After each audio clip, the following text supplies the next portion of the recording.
యెహోషాపాతు గొప్ప ప్రార్థనాపరుడు. మామూలు ప్రార్థన కాదు యెహోషాపాతు చేసింది. రాజ్యంతటి స్థానంలో ఉండి కూడా యెహోషాపాతు ఏం చేశాడట? ప్రార్థన చేశాడు. మనకేదన్నా కొంచెం కలిమి విస్తరిస్తే ప్రార్థన మర్చిపోతాం.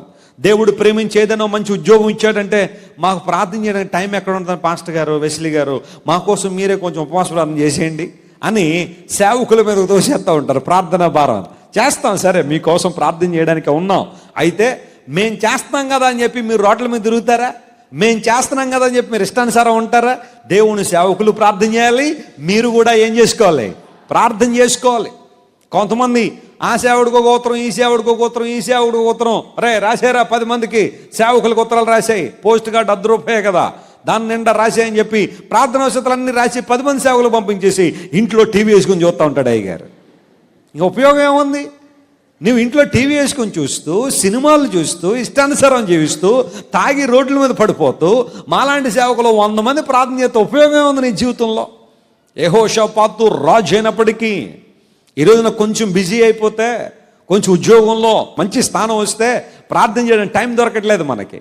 దేవుడు ఏదైనా ప్రేమించి కొంచెం జ్ఞానం ఇచ్చి చదువులో అభివృద్ధి చెందుతూ ఉంటే ఆఖరి దేవుని వాక్యాన్నే చదవనంత బిజీ అయిపోతున్నాను. కొన్నిసార్లు దేవుని సేవలో కూడా కొంతమంది బిజీ అయిపోయి దేవుని వాక్యాన్ని చదవకుండా, ప్రార్థన చేయకుండా గడిపేస్తున్నారు చాలామంది. ఎవరైనా సరే, సేవకులైనా సేవకులకు కానివారైనా, ఇంటిలో ఉండేవారైనా, బయటికి వెళ్ళి పని చేసేవారైనా, విద్యార్థులైనా, వ్యాపారస్తులైనా, ఉద్యోగులైనా, ప్రతి ఒక్కరూ చేయాల్సింది ప్రార్థన. దేవుని స్తోత్రం చెప్పండి, హల్లెలూయా. ప్రార్థన క్రైస్తవ జీవితానికి ఊపిరి లాంటిది. చెప్పండి, ఎలాంటిది? అందరూ ఒకసారి ఊపిరి తీసుకోండి, గట్టిగా తీసుకోండి, ఏం పర్లేదు, లాంగ్ బ్రీత్. ఇలాంటి క్లాసులకి వెళ్ళి తీసుకుంటున్నారు చాలామంది ఈ రోజుల్లో. ఉదయాన్నే ఎక్కడో చోటుకి వెళ్ళిపోయాను అంటాడు, గట్టిగా ఊపిరి పీల్చుకోండి అంటాడు.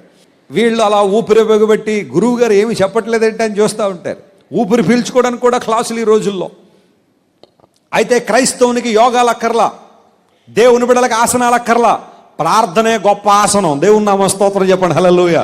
మోకాళ్ళ మించిన ఆసనం ఏమన్నా ఉందా భూమి మీద? వేయండి, రోజు ఒక అరగంట మోకాళ్ళు వేయండి, అంతకన్నా పెద్ద ఎక్సర్సైజ్ ఏమన్నా కావాలా మనకి? మొత్తం దేహం అంతా కరెక్ట్గా లైన్లో పడిపోద్ది. అరగంట మోకాళ్ళు వేస్తే చాలు, మొత్తం దేహం అంతా చక్కగా తయారైంది. వేరే ఆసనాలు అక్కర్లా మనకి.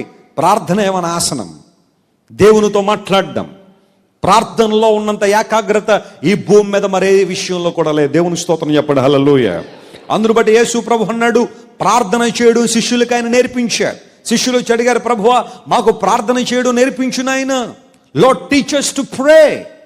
వెంటనే ప్రభు విసుక్కోలేదు, ప్రార్థన చేయడం నేర్పించమన్నారు కదా అని చెప్పి వారి మీద విసుగుదలగా చెప్పలేదు. కానీ ప్రభు చెప్పాడు, మీరు ప్రార్థన చేయనప్పుడల్లా పరలోకమందున్న, prayer is nothing but lifting our heads and eyes to the heavenly Father. పరలోకమందున మన తండ్రి సింహాసనం మీద కూర్చున్నవాడు, సకలము చేయగలిగిన వాడు, సమస్తము తన ఆధీనంలో ఉంచుకున్నవాడు, అసాధ్యమనేది లేని గొప్ప దేవుని వైపు మన కన్నులెత్తడం, అదే ప్రార్థన. Looking an to God, looking an to Jesus who is sitting on the throne of heaven. పరలోకమందున మా తండ్రి అనే సంబోధన చేసి ప్రార్థన చేయమని యేసు ప్రభువు చక్కని ప్రార్థన నేర్పించారు. ప్రభునందు దేవుని బిడ్డలారా, యెహోషాపాతు గొప్ప ప్రార్థనాపరుడు. Is a man of prayer. దినవృత్తాంతం 2వ గ్రంథం 20వ అధ్యాయం దగ్గరికి రండి.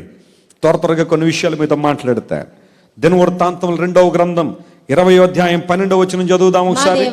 20:12. మా దేవా, నీవు వారికి తీర్పు తీర్చవా, నీవు వారికి తీర్పు తీర్చవా, మా మీదికి వచ్చి ఈ గొప్ప సైన్యముతో. యెహోషాపాతు అనే మాటకు అర్థం ఏమని చెప్పుకున్నాం చెప్పండి? దేవుడు న్యాయము తీర్చును. అందును బట్టి ఈయన ఎక్కువ దీని గురించే మాట్లాడుతున్నాడు ఆయన. యెహోవా మా దేవా, నీవు మాకు న్యాయము తీర్చవా, మా మీదికి వచ్చి గొప్ప సైన్యముతో యుద్ధము చేయుటకు మాకు శక్తి చాలదు నాయన. ఏమి చేయుటకును మాకు తోచడం లేదు, నీవే మాకు దిక్కు. దేవుని స్తోత్రం చెప్దాం ఒకసారి, హల్లెలూయా. యెహోషాపాతు చేసిన ప్రార్థన, ప్రభువా నీవు తప్ప మరొకరు మాకు. తనకున్న ఆయుధ సంపత్తి మీద గాని, తనకున్న బలగం మీద గాని, తనకున్న సైన్యం మీద కానీ తన దృష్టి లేదు.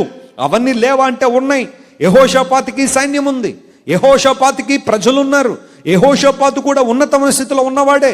చక్కని సామాగ్రి నిలువ చేయడానికి ఎన్నో గోడౌన్లు కట్టించుకున్నాడు. అలాంటి యెహోషాపాతు సమయం వచ్చినప్పుడు సమస్య వచ్చినప్పుడు, ఇబ్బంది వచ్చినప్పుడు దేవుని సన్నిధిలో మోకరించి అంటున్నాడు, అయ్యా మా శక్తి చాలదు నాయనా, మేము నీ మీద ఆధారపడుతున్నాం, నీవే మాకు దిక్కు. చెప్పావా ఎప్పుడైనా యేసయ్యతో ఈ మాట?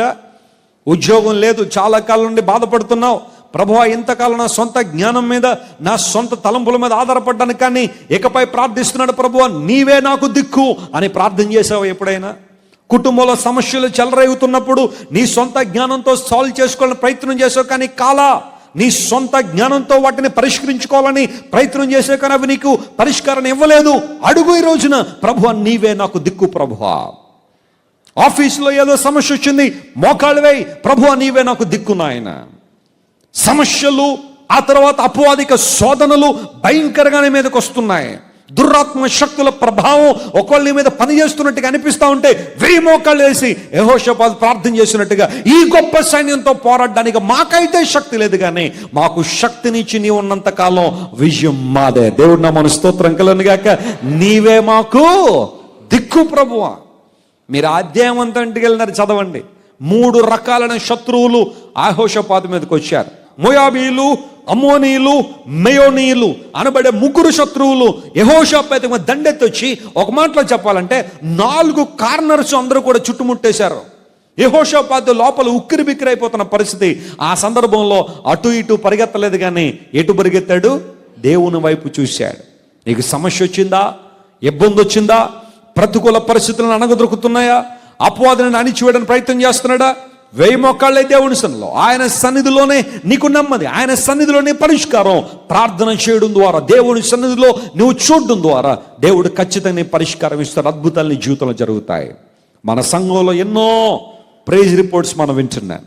అవన్నీ చెప్పించడానికి, సాక్ష్యాలు చెప్పించడానికి కొన్నిసార్లు మనకి సమయం లేదు, కానీ ఆల్ నైట్ ప్రేయర్లో శుక్రవారంలో చాలా మంది గొప్ప సాక్ష్యాలు. మేలు చే ప్రభు అని దేవుని సన్నిధిలో ప్రార్థించినప్పుడు దేవుడు వారికి ఎలాంటి మేళ్లు చేశాడో, ఎలాంటి ఉపకారాలు వారి జీవితంలో జరిగించాడో అనేక మంది సాక్ష్యాలు చెబుతూ ఉంటే మన విశ్వాసం కూడా అభివృద్ధి చెందుతూ ఉంది. యెహోషాపాతు ప్రార్థన చేశాడు. శత్రువులందరూ చుట్టుముట్టినప్పుడు నీవే మాకు దిక్కు ప్రభువా, నీవు తప్ప ఎవరు లేరు నాయన. దేవునికి అలాంటి వాళ్ళు అంటే చాలా ఇష్టం. దేవునికి స్తోత్రం చెప్పండి, హల్లెలూయా. ఆయన మీద సంపూర్ణంగా ఆధారపడిపోయేవాళ్ళు అంటే, ఆయన మీదే తమ యొక్క దృష్టి నిలుపుకునేవారంటే, ఆయన యొక్క శక్తి మీద ఆధారపడేవారంటే దేవునికి చాలా ఇష్టం. అలాంటి వారికి మేలు చేయకుండా దేవుడు ఉండలేడు. తన యందు యథార్థ హృదయం గల వారికి దేవుడు ఏం చేస్తాడట? మేలు చేస్తాడు, వారిని బలపరుస్తాడు. యథార్థముగా ప్రవర్తించే వారికి ఆయన ఏ మేలు చేయక మనడు అని బైబిల్లో ఉంది. యథార్థమైన ప్రార్థన, మనసులోంచి వచ్చే ప్రార్థన, దేవుడు గొప్ప కార్యం. ఇప్పుడు ఎప్పుడైతే యెహోషాపాతు అలా ప్రార్థన చేశాడో ఏం జరిగిందట ఒకసారి చూద్దామా? అదే దినవృత్తాంతంలో 2వ గ్రంథం 20వ అధ్యాయం 22వ వచనం మనం చదివితే, వారు పాడుటకును స్తుతించుటకును మొదలు పెట్టగా, దేవుని స్తోత్రం చెప్పండి హల్లెలూయా. పాడడానికి ఆ తర్వాత దేవుడు ఆ ప్రాంతాన్ని సస్యశ్యామలం చేశాడు. దేవుని స్తోత్రం చెప్పండి హల్లెలూయా. ఈరోజు నీ జీవితంలో కూడా నీ కన్నీటితో ఉన్న లోయలన్నీ కూడా దేవుడు బెరాకా లోయలుగా మార్చబోతున్నాడు. నమ్మిన వారు గట్టిగా చెప్పులు కొట్టి యేసుని మహింపొద్దాం. Let us give a thank offering to God. Yes, our God is able to turn the valley of tears into the valley of Baraka. బరాకా రోయిగా దేవుడు మారుస్తున్నాడు. అందరూ దేవుని స్తుతించి ఆ ప్రాంతం నుండి వెళ్ళినట్టుగా దేవుని లేఖలో మనం చూస్తున్నాం. దేవుని స్తోత్రం చెప్పండి ఒకసారి హల్లెలూయా.